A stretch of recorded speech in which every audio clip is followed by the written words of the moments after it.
सिपाहियों की इत्तला के मुताबिक 3 दिन की भूख और प्यास के बाद एड़ियां रगड़ रगड़ कर जान दी थी, मगर इसके चेहरे पर अजियत और करब का हल्का सा अक्स तक नहीं था। मौत के खौफ और तकलीफ से अक्सर चेहरे बिगड़ जाते हैं, मगर सन्यासी का चेहरा मरने के बाद कुछ और रोशन हो गया था। उसके होंठों पर बच्चों जैसी मासूम मुस्कुराहट थी और आंखें नींदबाज थी, जैसे आनंदपाल किसी का इंतजार करते करते थक कर सो गया हो। इस दौरान रानी पद्मिनी खामोश खड़ी सन्यासी आनंदपाल के कमरे का जायजा ले रही थी। अचानक उसकी आंखों से हैरत और बेचैनी झलकने लगी। सम्राट, आप फजूल बातों में वक्त बर्बाद कर रहे हैं। इस दीवार को देखिए, जिस पर हमारा दुश्मन अपनी आखिरी तहरीर छोड़ गया है। पद्मिनी की आवाज सुनकर राजा रतन सिंह और रामदेव चौंक उठे।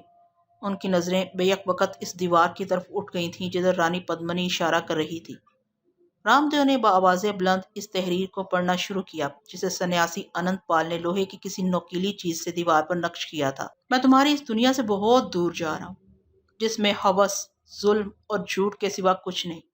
मैंने बचपन से लेकर बुढ़ापे तक पत्थर के देवताओं की खुदाई तस्लीम नहीं की, इसलिए मंदिर के कमरे में महसूर कर दिया गया।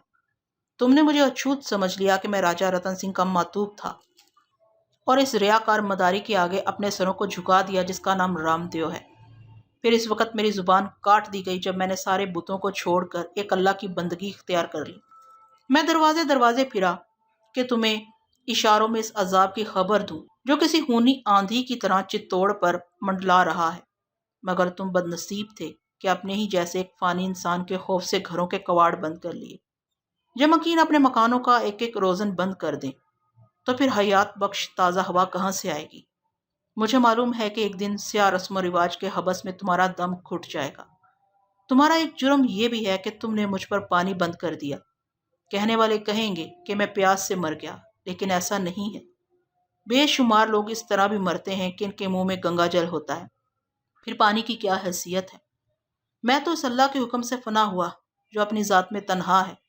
अगर तुम मुझे पानी पिला देते तो शायद मेरा पालनहार तुम्हारे तालाबों, चश्मों और आबशारों को सुर्ख होने से बचा लेता, मगर अब ऐसा नहीं होगा। जिस पानी की एक एक बूंद को बचाने के लिए तुमने मेरी बेकसी का तमाशा देखा, अनकरीब वो पानी तुम्हारे ही खून से सुर्ख हो जाएगा। दिल्ली से आने वालों को कोई नहीं रोक सकता। वो मेरे भाई हैं, मेरे बच्चे हैं। उनके जिस्म घोड़ों की पीठ तक पहुंच चुके हैं, बस लगामों को जुम्बश होने की देर है। फिर इनके घोड़ों के सिम तुम्हारी चट्टानों के जिगर चीर देंगे। ये अरावली पहाड़ और आबू की बुलंद चोटियां इन्हें सजदे करेंगी। फिर ना तो तुम्हें कहीं कोई अमान मिलेगी और ना तुम्हारे देवताओं को। मैं ये सब कुछ इसलिए लिख रहा हूँ कि अल्लाह की हुज्जत पूरी हो जाए। वो किसी को बेखबरी के आलम में नहीं पकड़ता। मैंने तुम्हें खबर पहुंचा दी, मेरा काम खत्म हुआ।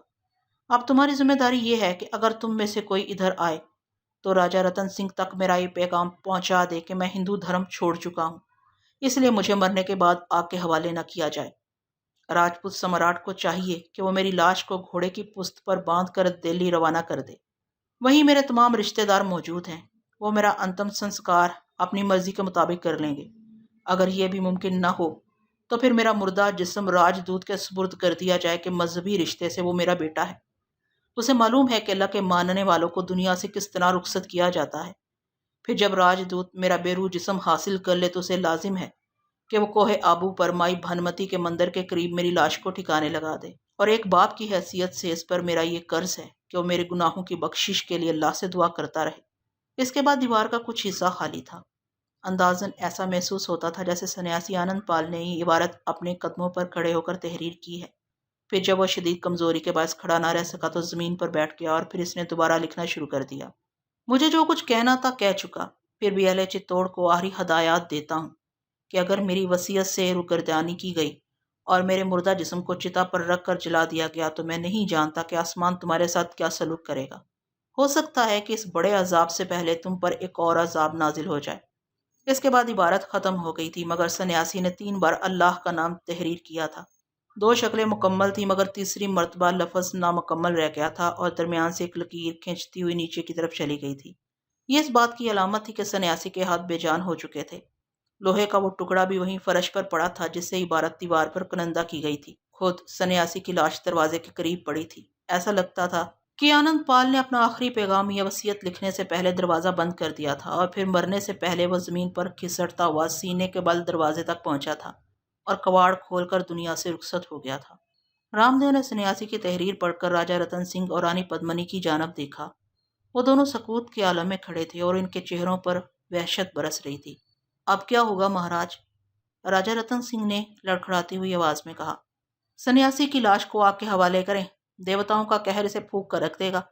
फिर सारे चित्तौड़ पर यह हकीकत खुल जाएगी कि आनंद पाल कितना बड़ा झूठा था। रामदेव के एक एक लफ्ज से संगदिली जाहिर हो रही थी। राजा रतन सिंह ने बज़ाहिर रामदेव की तजवीज़ को कबूल कर लिया था, लेकिन अभी इसके दिल में एक खलिश सी बाकी थी। महाराज, हमें इस नाजुक सूरत हाल में महामंत्री से मशवरा तलब करना होगा। विक्रम सिंह का रोशन दिमाग हर आड़े वक्त में रियासत के काम आया है। ऐसे मौके पर महामंत्री को नज़रअंदाज नहीं किया जा सकता। राजा रतन सिंह ने कुछ देर सोचने के बाद कहा। फिर जब महामंत्री विक्रम सिंह को शाही रथ पर बिठाकर खुम श्याम के मंदिर लाया गया तो सूरत हाल कुछ उलझ गई। विक्रम सिंह ने सन्यासी की लाश देखी तो दिल पकड़ कर रह गया। महामंत्री जानता था कि आनंद पाल पर जिस कदर तशद्दुद किया जा रहा है उसका अंजाम दर्दनाक मौत के सिवा कुछ नहीं होगा। मगर जब मौत मुजस्सम होकर सामने आई तो विक्रम सिंह के दिल पर क़यामत सी गुजर गई। वो सोच भी नहीं सकता था कि सन्यासी तीसरे दिन ही पत्थरों की इस दुनिया से चला जाएगा। जुबान कट जाने से इंसान की मौत वाक़या नहीं होती। गमज़दा महामंत्री अपने डूबे हुए जहन के साथ सोच रहा था। फिर क्या? राजा रतन सिंह ने दूसरा हुक्म जारी करके सन्यासी पर जीने के तमाम दरवाजे बंद कर दिए। विक्रम सिंह अभी अपने सवाल का जवाब तलाश ही कर रहा था कि राजा रतन सिंह की बारोब आवाज़ गूंजी। विक्रम सिंह, ये हमारे दुश्मन के मातम करने का वक्त नहीं है। हम देख रहे हैं कि तुम्हारे दिल में हमारे बदख्वाहों के लिए कुछ नरम गोशे मौजूद हैं। मिलाकर रतन सिंह ने वो बात कह डाली जिसकी तरफ रामदेव ने इशारा किया था। नहीं सम्राट, मैं आपके दुश्मनों का खैरख्वाह नहीं हूँ। विक्रम सिंह ने अपनी तरफ बढ़ने वाले तूफान को रोकने की कोशिश की और वह दिलो दिमाग की बिखर जाने वाली सारी कुव्वतें समेट कर खड़ा हो गया। फिर ये सब क्या है? राजा रतन सिंह ने गजबनाक लहजे में कहा। जब हमने महाराज के आश्रम में सन्यासी की नापाक जुबान काटी थी, इस वक्त तुम शिद्दत गम से बेहोश हो गए थे। अब ये महसूस हो रहा है कि जैसे आनंद पाल को मौत नहीं आई, खुद तुम्हारी जान बदन से निकल जाने वाली है। होना तो ये चाहिए था कि दुश्मन की जिल्लत और ख्वारी पर तुम जश्न निशात मनाते, लेकिन हमारी आंखें देख रही हैं कि अगर तुम्हें मौका मुयसर आ जाए तो तुम सन्यासी के सदमा फिराक में गिरियाजारी के साथ सीना को भी शुरू कर दो। सम्राट, ये आपकी गलतफहमी है। विक्रम सिंह ने इस आफत नागहानी को टालने के लिए अपना लहजा बदल डाला। अब मैं बूढ़ा हो चुका हूँ, मेरे असाब भी इतने शिकस्ता हैं कि कोई भी गम बर्दाश्त नहीं होता। मैं आनंद पाल को एक ज्ञानी जरूर मानता था, लेकिन मैंने आज तक आपकी वफादारी पर किसी शय को तरजीह नहीं दी। राजा रतन सिंह महामंत्री की वजाहत से तो मुतमईन नहीं हुआ, मगर रानी पद्मिनी की बरवकत मुदाहलत ने उसे राजपूत हुक्मरां के गजब से बचा लिया। सम्राट, ये बात दुरुस्त है, निर्मला की माँ के देहांत ने महामंत्री की दुनिया ही बदल डाली है। शेर जैसा दिल रखने वाला आप किसी का खून बहते हुए नहीं देख सकता। आपने इस कमजोरी पर काबू पाओ विक्रम सिंह। क्या खबर तुम्हें कल खून का दरिया देखना पड़ जाए। राजा रतन सिंह का गुस्सा तो खत्म हो गया था, मगर अंदाजे गुफ्तगू तहकीर अमेज था। फिलहाल तुम इस नीच इंसान की आखिरी धमकी का जायजा लो जिसके गम ने तुम्हें निढाल कर दिया है। राजा रतन सिंह ने दीवार की जानब इशारा करते हुए कहा। फिर जब विक्रम सिंह ने सन्यासी आनंद पाल की पत्थर के सीने पर रकम की जाने वाली तहरीर पढ़ी तो उनका दिल पिघल कर आंखों के रास्ते बाहर आने लगा और जिस्म इस कदर लर्जा कि विक्रम सिंह को दोबारा फर्श पर बैठ जाना पड़ा। महामंत्री, अपने चेहरे पर कहाँ तक नकाब डालोगे? तुम्हारी शख्सियत का एक एक जाविया चीख चीख कर कह रहा है कि तुम राजपूत सम्राट के दुश्मन से दिली हमदर्दी रखते हो। विक्रम सिंह ने दोबारा संभलने की कोशिश की। महाराज, ये इस शख्स पर इल्ज़ाम तराशी है जिसकी एक एक सांस राजपूतों की अजीम रवायात के इश्क में बसर हुई है। मुझे सन्यासी आनंदपाल की मौत का कलक नहीं। महामंत्री ने अपने दिल पर जबर करके ये संगीन झूठ बोला। मैं तो अपनी जन्मभूमि की तबाही के तस्वर ही से काम चाहता हूँ। मैं जानता हूँ कि सन्यासी की पेशगोई गलत है, लेकिन अगर वक्त ने इसे हकीकत का रूप दे दिया तो फिर क्या होगा? सम्राट मेरे जज्बात से बाखबर है कि मैं चित्तौड़ के शीशा वकार पर खौफ या रुसवाई का एक जर्रा भी बर्दाश्त नहीं कर सकता। विक्रम सिंह ने बड़े जुर्रतमंदाना लहजे में अय्यार रामदेव की तोहमत का जवाब दिया। विक्रम सिंह, हमने तुम्हें इस मशवरे के लिए तलब किया है कि सन्यासी के मुर्दा जिस्म के साथ क्या सलूक किया जाए। हिंदू रस्म और रवाज के मुताबिक भड़कती हुई आग के हवाले कर दें या फिर अनंतपाल की वसीयत का लिहाज रखें। बड़ा मुश्किल मरहला था। हालात विक्रम सिंह को एक बार फिर मौतो जीस्त के दुराहे पर ले आए थे। महामंत्री ने पूरी एहतियात के साथ अपने लिए सलामती का रास्ता मुंतखब किया। सम्राट दोनों सूरतों पर मुकम्मल इख्तियार रखते हैं। मेरे नज़दीक इससे कोई फ़र्क नहीं पड़ता कि सुल्तान का राजदूत सन्यासी की लाश को इसकी वसीयत के मुताबिक आबू की बुलंद चोटी पर ले जाकर पत्थरों के नीचे दबा दे। इसका मतलब तो ये होगा कि हम सन्यासी की धमकियों से डर गए। रतन सिंह फिर चिरागपा हो गया। इस तरह तो चित्तौड़ में एक रस्म जिंदा हो जाएगी कि जो भी चाहे अपने बाप दादा के मजहबी दायरे को तोड़कर निकल जाए। हम इस गुमराही के बीज को फूटने के लिए साजगार मौसम फराहम नहीं करेंगे। यह बड़ी शिकस्त होगी। विक्रम सिंह खामोश रहा। अब वो दीवार का सहारा लेकर खड़ा हो चुका था। सन्यासी को आग में जलना ही होगा। रामदेव ने महामंत्री की तरफ देखते हुए नाराजनी की। बेशक किसी इंसान का मुकद्दर नहीं बदला जा सकता। हवाओं का रुख देकर विक्रम सिंह ने भी अपनी जुबान को मसलहत के सांचे में ढाल लिया। राजा रतन सिंह ने सिपाहियों को हुक्म देते हुए कहा, पहले इस झूठी तहरीर को दीवार से खुरच दो और फिर देवताओं के ठुकराए हुए एक नाशुक्र गुजार इंसान को चिता पर रखकर फूंक डालो। हम भी देखना चाहते हैं कि बड़े अजाब से पहले छोटा अजाब किस तरह नाजल होता है। चित्तौड़ के फरमारवा का हुक्म सुनते ही सिपाहियों ने सन्यासी की कनंदा की हुई इबारत को मटाना चाहा, मगर नकूश गहरे थे, इसलिए सिपाही अपनी कोशिश में कामयाब न हो सके। इस पर स्याही फेर दो। सिपाहियों की बेबसी देखकर रतन सिंह ने दूसरा हुक्म जारी कर दिया। कुछ देर बाद सन्यासी की रोशन तहरीर को काले रंग ने इस हद तक छुपा लिया कि इंसानी आंख उसे वाज़ेह तौर पर पढ़ने से कासिर थी। फिर एक मुफलिस इंसान की तरह सन्यासी की चिता मामूली लकड़ियों से सजाई गई। इसकी लाश पर ना खुशबूदार फूल थे, ना महका हुआ संदल का पानी, बस एक घटिया दर्जे का तेल जिसे लकड़ियों पर छिड़क दिया गया था। आग लगाने की रस्म रामदेव ने अदा की। जादूगर का स्याह हाथ बढ़ा और लकड़ियों में आग लग गई। शोले आहिस्ता आहिस्ता बढ़ते गए और सन्यासी का पूरा जिस्म इनकी लपेट में आ गया। आग ने अपनी फितरत के तकाजे पूरे किए। सन्यासी की हड्डियां चटकने लगीं और गोश्त जलने लगा। फिजा एक नागवार बू से भर गई। धुआं आसमान की तरफ बुलंद होने लगा और फिर मंदिर के बाहर मौजूद लोगों ने महसूस किया कि सूरज की तेज धूप मध्यम होती जा रही है। राजा रतन सिंह ने घबरा कर रामदेव की तरफ देखा। जादूगर के चेहरे पर वहशत नुमाया थी। अभी वो मौसम की तब्दीली का राज समझने नहीं पाया था कि दोपहर पर शाम का गुमान होने लगा। सम्राट, राजमहल वापस चले, अंधेरा बढ़ता जा रहा है, रामदेव ने चीख कर कहा। फिर दूसरे ही लम्हे शाही रथ राजा रतन सिंह, रानी पद्मनी और रामदेव और विक्रम सिंह को लेकर महल की तरफ लौट रहा था। अब इक़्तिदार की सवारी अपनी पनाहगाह तक नहीं पहुंचने पाई थी कि चारों सिमत गहरी तारीकी फैल गई और हवा के झोंके दम बदम तेज होने लगे। रामदेव रथ चलाने वाले को कहरालूद लेजे में डांट रहा था। तमाम फासले चंद लम्हों में तय कर डालो। हाथियों जैसी जिसामत रखने वाले बैल तेज रफ्तारी से पथरीले रास्ते पर भाग रहे थे और हवाओं का शोर बढ़ता जा रहा था। राजा रतन सिंह और रानी पद्मनी जो आगे बैठे हुए थे, उनके चेहरों पर वहशत बरस रही थी। ऐसे संगीन लम्हात में रानी पद्मनी ने मुड़कर जादूगर रामदेव की तरफ देखा, जो खुद भी बदहवासी का शिकार नजर आ रहा था। महामंत्री विक्रम सिंह भी आने वाले तूफान से खौफजदा था, मगर उसके चेहरे पर कभी कभी खुशी की एक लहर भी उभर आती थी, ऐसी लहर जिसे बढ़ते हुए अंधेरे में देखा नहीं जा सकता था। विक्रम सिंह की यह खुशी सन्यासी आनंद पाल से एक ताल्लुक खास के सबब थी। वो सन्यासी की मौत पर जोरों शोर के साथ नोहा खानी करना चाहता था।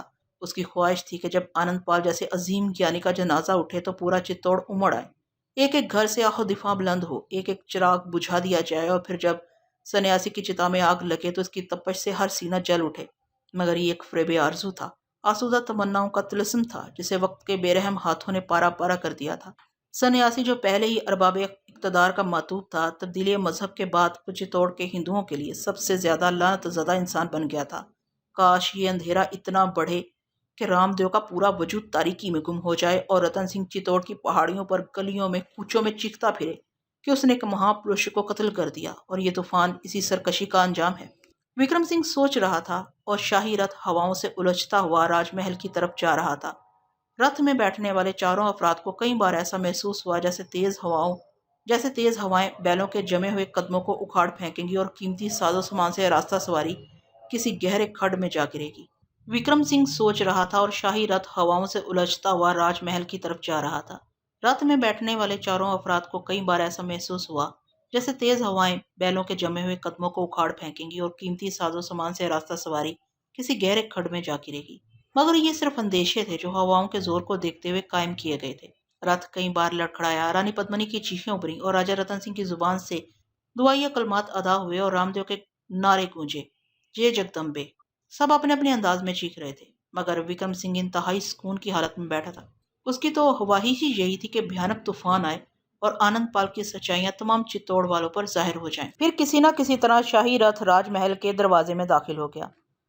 वहां हर तरफ एक हशर सा बरपा था।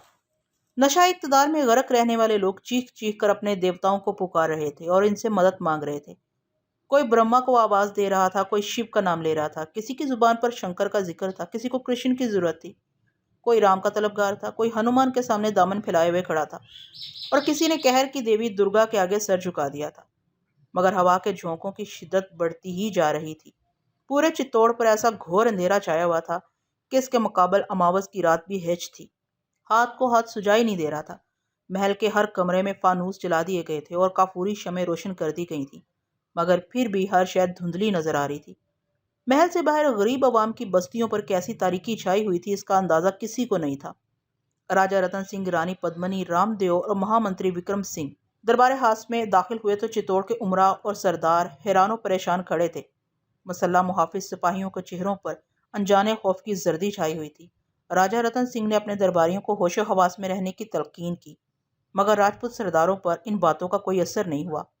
वो यही कहते रहे कि उन्होंने अपनी पूरी जिंदगी में ना ऐसा अंधेरा देखा है और ना ऐसी पुरशोर आंधी। राजा रतन सिंह के हकीकी मामू बलराम सिंह ने तो यहाँ तक कह दिया कि ये आंधी नहीं, शायद चित्तौड़ पर देवताओं का कहर टूट रहा है। रतन सिंह रिश्ते की नज़ाकत को देखते हुए बलराम सिंह से कुछ नहीं बोला। उसने रामदेव की तरफ देखा। महाराज, आप ही अपने मानने वालों को इस आंधी के बारे में बताएं। रामदेव जोशी इस तराब में खड़ा हुआ और बावाज़े बुलंद अहले दरबार को मुखातिब करके कहने लगा, ये कोई असाधारण बात नहीं है। कभी कभी सितारों की गर्दिश एक ऐसे नुक्ते पर आ जाती है जिससे मौसम में अजीबोगरीब तगय्युरात रोनमा हो जाते हैं। चांद ग्रहण की रात के बाद शनि और मंगल में मुकाबले की नज़र कायम हुई है, जिसके सबब फिजाओं में इंतशार बर्पा हो गया है। कल 12 बजे दिन जब ये मुकम्मल नज़र ख़त्म होगी तो अंधेरे खुद ब खुद छट जाएंगे और हवाओं की सरकशी बादे सबा के नर्मो लतीफ़ झोंकों में बदल जाएगी। रामदेव की वजाहत सुनकर राजा रतन सिंह का मामू बलराम सिंह सरे दरबार खड़ा हो गया। महाराज, मुझे आपकी पेश करदा तौजीह से शदीद इख्तलाफ है। मैंने भी चित्तौड़ के एक बड़े ज्ञानी सतपाल से इल्मे नजूम सीखा है। मैं भी सितारों की चालें समझता हूँ। अगर मरी और जहल के मुकाबले की वजह से ये मौसमी इनकलाब आया है, तो फिर अहले दरबार को ये भी बताएं कि जहल की स्याही और मरीख की सुर्खी इतनी आसानी से ज़ायल नहीं होगी। ये अंधेरे नए गुल खिलाएंगे और ये सरकश हवाएं नए हादसों को जन्म देंगी। बलराम सिंह की बात सुनकर रामदेव गुस्से से कांपने लगा। सम्राट, मैं कुछ दिन से देख रहा हूँ कि रियासत के मामूली इंसान भी मेरे ज्ञान का मजाक उड़ाने लगे हैं। मैं अपनी रियासतों की ये तौहीन बर्दाश्त नहीं कर सकता। अगर बलराम सिंह का ज्ञान चित्तौड़ को आफातों मसाइब से बचा सकता तो फिर मेरी जरूरत कहाँ बाकी रहती है। मैं अपने आश्रम में जा रहा हूँ और अहद करता हूँ कि आइंदा कभी आपके मामलात में दखल अंदाजी नहीं करूंगा। रामदेव ने बड़ी अय्यारी से नया नाटक रचाया था। राजा रतन सिंह के माथे पर बल पड़ गए और उसने जिंदगी में पहली बार अपने खानदान के एक बुजुर्ग को सरे दरबार डांटा था। बलराम सिंह, मैं ये पसंद नहीं करूंगा कि तुम्हारी जहालत मेरी रियासत के सबसे बड़े ज्ञानी को नाराज कर दे। अगर तुम चाहते हो कि मैं तुमसे राजी रहूं और तुम पर दरबार के दरवाजे खुले रहें, तो महाराज के सामने अपने जहल का इकरार करो। बूढ़े बलराम सिंह ने अपने अहमक और नादान भांजे को एक नज़र देखा और ये कहता हुआ दरबार से निकल गया, जो अहले इल्म हैं वो अनपढ़ लोगों का भी मजाक नहीं उड़ाते। इल्म तो इंसान के सब्र ज़ब्त और ज़र्फ़ तहम्मुल में इजाफा करता है। बेशक मैं जाहिल हूँ, मगर सितारों की जिन असरात का जिक्र महाराज ने किया है वो यकसुर गलत और बेबुनियाद है। मैं इस तरह जा रहा हूँ कि फिर कभी इधर नहीं आऊँगा, लेकिन महाराज को सही सूरत हाल बताना होगी कि इस अंधेरे और आंधी के पीछे क्या छुपा है। मैं किसी भी सूरत मानने को तैयार नहीं हूँ कि ये आंधी चित्तौड़ पर कोई सितम ढाए बगैर चुपचाप गुजर जाएगी। बलराम सिंह के चेहरे पर नापसंदीदगी का गुबार था और इसी गुबार को लेकर वो दरबार से निकल गया। बलराम सिंह के जाने के बाद रामदेव ने पुरजोश लहजे में कहा, मैं रामदेव, साहरे आजम कामदेव का बेटा, को यकीन दिलाता हूँ कि इस आंधी की कोई हैसियत नहीं। यह तारीकी बेहकीकत है और पुरशोर हवाएं अपने अंदर कोई जरर नहीं रखती। आप सब लोग इत्मीनान से अपने घरों में आराम करें। रामदेव की तकरीर ने अहले दरबार को मुतमईन कर दिया था और फिर चित्तौड़ की ये बासर हस्तियां दरबार से निकलकर अपने अपने घरों को लौट गईं। जादूगर रामदेव महल की तवील राहदरियां तय करता हुआ अपने आश्रम की तरफ बढ़ने लगा। महामंत्री विक्रम सिंह दरबार से उठकर अपने मकान में चला गया, जो किले के वस्त में आबाद था, और राजा रतन सिंह रानी पद्मनी को लेकर दरबार से मुल्हिका अपनी आरास्ता ख्वाबगाह में आ गया। चित्तौड़ के बासियों का ख्याल था कि यह आंधी जो पिछले बरसों में आने वाली तमाम आंधियों से मुख्तलफ थी, कुछ देर बाद दम तोड़ देगी। मगर जब हवा के झकड़ों ने तूल खींचा तो पूरी रियासत पर खौफ व दहशत की हुक्मरानी नजर आने लगी। लोगों ने अपने दरवाजों और खिड़कियों को सख्ती से बंद कर लिया था। लेकिन हर लम्हे मकीनों को गुमान होता था कि इनके दरो दीवार तिनकों की तरह उड़ जाएंगे। गरीबों की बस्तियों में तमाम बूढ़े जवान बच्चे औरतें अपने अपने देवताओं के साथ रामदेव को भी मदद के लिए पुकार रहे थे कि वो इनका जिंदा देवता था। और जिंदा देवता का ये हाल था कि वो हवा के थपेड़े खाता अपने आश्रम तक पहुंचा था और फिर बेअक वक्त कई दासियों को तलब करके इसने अपनी तमाम सांसें शराब में गर्क कर दी थी। जब तक होश बाकी रहे रामदेव सन्यासी आनंद पाल को गलीज गालियां बकता रहा। हवाओं की सरकशी बढ़ती रही। राजा रतन सिंह भी बार बार रानी पद्मिनी से सागरे में तलब कर रहा था। आप कब तक पिएंगे? रानी पद्मिनी झुंझलाहट का शिकार हो गई थी। जब तक चित्तौड़ के दरो दीवार पर उजाला नहीं फैल जाता और ये दीवानी हवाएं सुकून की जंजीरें नहीं पहन लेती। शराब और खौफ दहशत के असरात से रतन सिंह की आवाज कांप रही थी। महाराज रामदेव तो कह रहे थे कि मरीख और जहल के मुकाबले की नजर कई दिन तक कायम रहेगी। रानी पद्मिनी भी हरासा नजर आ रही थी। इस तरह 4-5 रोज तक ना अंधेरे छटेंगे और ना पागल हवाएं ठहरेंगी। भगवान जाने के अगले पल क्या होगा। राजा रतन सिंह बहुत शिकस्ता नजर आ रहा था। भगवान क्यों जाने? पहली बार रानी पद्मिनी के लहजे में साहरे आजम के खिलाफ बगावत का अक्स नजर आया था। जमीन व आसमान के मामलात तो महाराज के सुपुर्द हैं, फिर वही जान सकते हैं कि आने वाली घड़ियां क्या खबर लेकर आती हैं। महारानी, तुम्हारी जुबान से ये तल्ख बातें अच्छी मालूम नहीं होती। राजा रतन सिंह ने मखमूर आंखों से अपनी इस बीवी की तरफ देखा जिसकी रानाए शबाब पर किसी आतिशफिशा का धोखा होता था। मैंने तो सिर्फ तुम्हारी खातिर रामदेव को सर चढ़ाया है कि तुम इसके कदम छूती हो।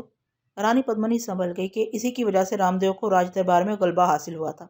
रानी पद्मिनी ने अपने शोहर को गुलाम बनाने के लिए रामदेव से बड़े बड़े जाप और मंत्र कराए थे। फिर जल्द ही इन कोशिशों के असरात इस तरह जाहिर हुए थे कि रतन सिंह जैसे मगरूर और सरकश हुक्मरान को अपनी बीवी की नाज बरदारी के सिवा कुछ याद नहीं रहा था। अब आलमे सरमस्ती में राजा रतन सिंह इन ही गुजरी हुई बातों को दोहरा रहा था।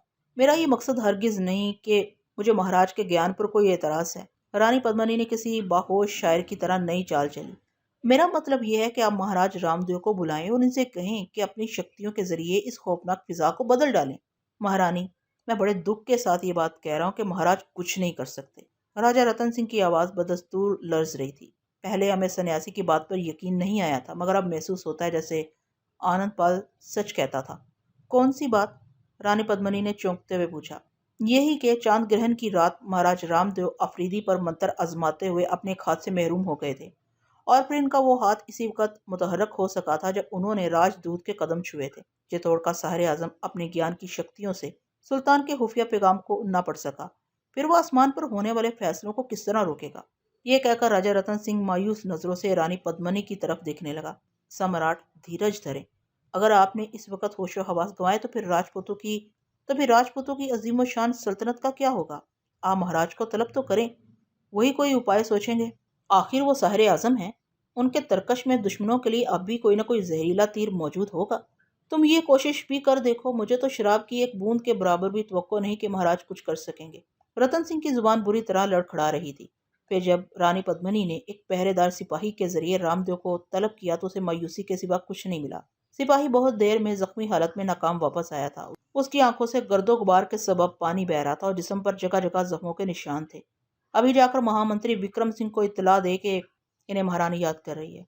पद्मिनी के अल्फाज में अभी वही तुंदी थी जिसका मुजाहरा सरकश हवा कर रही थी। सिपाही लड़ते हुए कदमों से विक्रम सिंह के मकान की तरफ जाने लगा।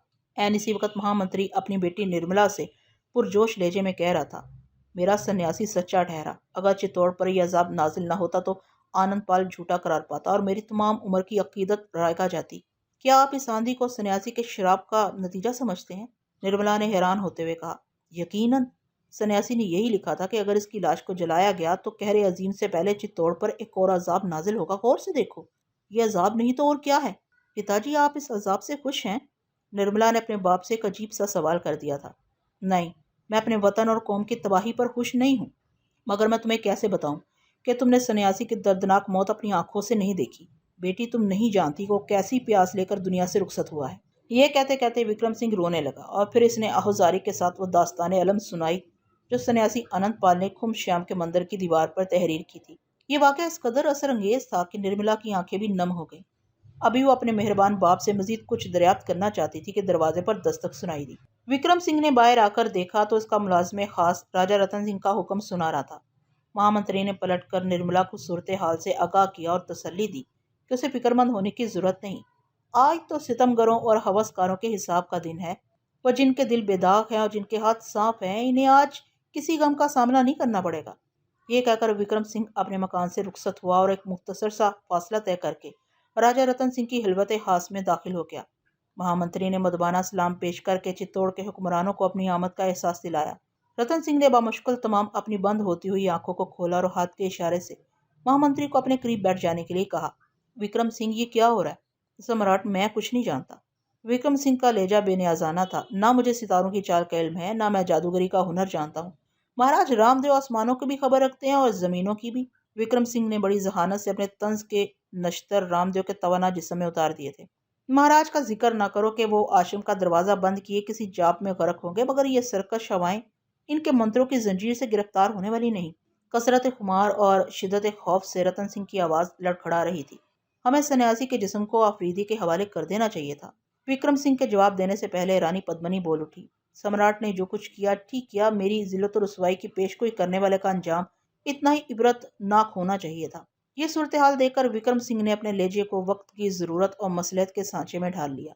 सम्राट, जो कदम आपको उठाना था वो उठा चुके हैं। अब चित्तौड़ को तकदीर के रहमो करम पर छोड़कर गहरी नींद सो जाएं। जो कुछ लिखा होगा वो आइंदा चंद घंटों में जाहिर हो जाएगा।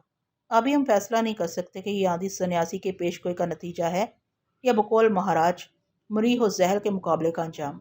हमें सुबह तक बहरहाल इंतजार करना होगा। वो रात अहले चित्तौड़ के लिए क़यामत किसी रात थी। बस कुछ ऐश परस्तों ने हद से ज्यादा शराब पीकर बेहोशी की आगोश में पनाह हासिल की थी, वरना रियासत का हर शख्स मौत व जीस्त की कशमकश के दौरान जाग रहा था। रात के खत्म होने का सही अंदाजा तो नहीं हो सका, लेकिन जब स्याही में कुछ कमी वाक़या हुई तो क्यास कर लिया गया कि सूरज निकल आया है। राजा रतन सिंह के असाब शराब के असर से आज़ाद हो चुके थे और वो महामंत्री से कह रहा था, विक्रम सिंह उठो, हम खुद चलकर महाराज से दरियाफ्त करें कि उन्होंने इस आफत नागहानी को टालने के लिए क्या क्या जतन किए हैं। फिर राजपूत सम्राट और विक्रम सिंह सिपाहियों के एक दस्ते के साथ राजमहल से बाहर निकले तो हवाओं का जोर घट गया था और तारीकी भी इस कदर कम हो गई थी कि करीब से देखने के बाद चीजों को इनकी असली शक्ल में पहचाना जा सकता था। रतन सिंह के मुंह से खुशी की चीख निकल गई, जैसे वक्त तवील अजाब से निजात पाकर अपने मामूल की जिंदगी की तरफ पलट रहा हो। मगर इस वक्त रतन सिंह हैरान रह गया जब उसने आश्रम के दरवाजे को जमी बोस पाया। सरकश हवाओं ने फौलाद और पत्थर की इस मजबूत तरीन पनागाह को छोटे छोटे टुकड़ों में तब्दील कर दिया था। सिपाहियों ने मलबा साफ करके अपने हुक्मरान के आगे बढ़ने के लिए रास्ता बनाया। रतन सिंह इंतहाई खौफ की हालत में एहतियात से कदम रखता हुआ आश्रम में दाखिल हुआ तो अब की बार इसके मुंह से एक और तेज चीख निकली, मगर यह चीख दहशत की चीख थी। रामदेव का खूबसूरत आश्रम एक खंडर की सूरत इख्तियार कर गया था। इसके तमाम जेलों की कुटियाएं मुंधम हो चुकी थीं और छोटे शैतान ईंटों के ढेर में दबे पड़े थे। रतन सिंह के इशारे पर सिपाहियों ने जायजा लिया तो तमाम जादूगर शदीद जख्मी होकर मर चुके थे। राजपूत सम्राट ने घबराकर तालाब की जानब देखा तो वो पत्थरों और लकड़ियों से भर चुका था। रामदेव ने अपने जादुई अमल के मकसद के लिए जो जानवर पाले थे वो भी इस हादसे की ताब न लाकर फना हो चुके थे। रतन सिंह सहमे हुए अंदाज में आगे बढ़ा तो एक और इबरतनाक मंजर उसे दावत नजारा दे रहा था। रामदेव का 40 कमरों पर मुश्तमिल आलीशान महल भी मलबे का एक ढेर बन चुका था। रतन सिंह ने शिद्दत खौफ से अपनी आंखों पर हाथ रख लिए। विक्रम सिंह के दिल में खुशी की एक लहर उठी जिसे उसने अपने सीने ही में दबा दिया। सम्राट, जल्दी करें, कहीं महाराज भी इस संगबारी का शिकार न हो गए हों। विक्रम सिंह की आवाज में मसनूई लर्जिश। और जब कुछ देर के बाद रियासत के तनुमंद सिपाहियों ने मलबा साफ किया तो बड़े दिलखराश मंजर आंखों के सामने उभर आए थे। हर कमरे में एक बेलबास लड़की मुर्दा पाई गई। ये सब की सब रामदेव की दासियां थीं। अब रतन सिंह को यकीन हो चला था कि महाराज भी किसी हादसे का शिकार हो गए। और फिर ऐसा ही हुआ। जब रामदेव के मुंधम कमरे को साफ किया गया तो वहां मौजूद 4-5 लड़कियां तो मर चुकी थी, मगर रामदेव चंद पत्थरों के नीचे दबा हुआ सिसक रहा था। वो बेहोश था, लेकिन चलती हुई सांसें इसकी जिंदगी का सबूत फराहम कर रही थी। महाराज को जल्दी बाहर निकालो और इसी वक्त राजवैद्य के पास ले चलो, रतन सिंह जोशे जज्बात में चीखा। आज इसका रूहानी पेशवा बड़ी बेचारगी की हालत में था। सिपाहियों ने बरक रफ्तारी से काम लिया और रामदेव के शिकस्ता जिस्म को ईंटों और पत्थरों के अंबार से बाहर खींच लिया। फिर जैसे ही राजा रतन सिंह और विक्रम सिंह रामदेव के बेहोश जिस्म को लेकर राजमहल की तरफ बढ़े, हवाएं यक बयक तेज हो गई और अंधेरा पहले की तरह गहरा होने लगा। राजवैद्य ने रामदेव के जिस्म पर अपनी मसीहाई के तमाम नुस्खे आजमा लिए। फिर कहीं जाकर उसने आंखें खोली। राजा रतन सिंह के चेहरे पर खुशी का गहरा अक्स उभर आया और उसने घबराकर रामदेव से पूछा, महाराज अब कैसी तबीयत है? मेरी फिक्र छोड़ो और चित्तौड़ को बचाने की कोशिश करो। रामदेव ने कराहते हुए कहा, चित्तौड़ के 2 दुश्मन अभी इस धरती पर मौजूद हैं। इसी वक्त राजदूत को कत्ल कर दो और इसका कटा हुआ सर गणेश देवता के कदमों में डाल दो। इसके बाद कोहे आबू के मंदिर पहुंचकर इस बूढ़ी खबीस जादूगरनी माई भानुमति को भी हलाक कर डालो। वो आनंद पाल को अपना भाई कहती है। आंधी का ये तूफान इसी जलील औरत का लाया हुआ है। वो भी सन्यासी की तरह अपना मजहब बदल चुकी है।